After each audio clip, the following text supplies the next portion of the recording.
L'an 2013 s'est donc ouvert par un drame et des larmes. Au lendemain de ce choc, la tristesse est encore grande chez les Ivoiriens qui n'arrivent toujours pas à expliquer les causes de l'accident. Ce matin, ils étaient nombreux à revenir sur les lieux du drame. Le témoignage de Gabriel Zani. Les Abidjanais sont consternés, encore sous le choc de ce qui s'est passé dans la nuit du 31 décembre au 1er janvier.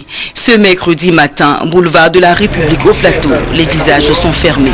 Bon, vraiment, c'est un drame. Bon, vraiment, c'est pas que je le dis, quoi. Mais je pense que c'est pas que ça répète encore, quoi. C'est un sentiment de tristesse et je présente mes condoléances aux familles endeuillées. Expression de la compassion des Ivoiriens à l'endroit des familles endeuillées et des blessés, des gerbes de fleurs ont été déposées au pied de cet arbre sur les lieux de l'accident. Les Abidjanais ne cessent d'affluer en cet endroit, le regard inquisiteur. Depuis ce drame, une cellule de crise a été mise sur pied à l'Office national de la protection civile, ONPC, pour la gestion des appels des parents des victimes en vue de les orienter vers les ministères techniques chargés de leur prise en charge. Au cours d'une conférence de presse tenue ce mercredi, le général Kilifia Radams, directeur général de l'Office national de la protection civile, a fait des précisions sur le nombre officiel des victimes.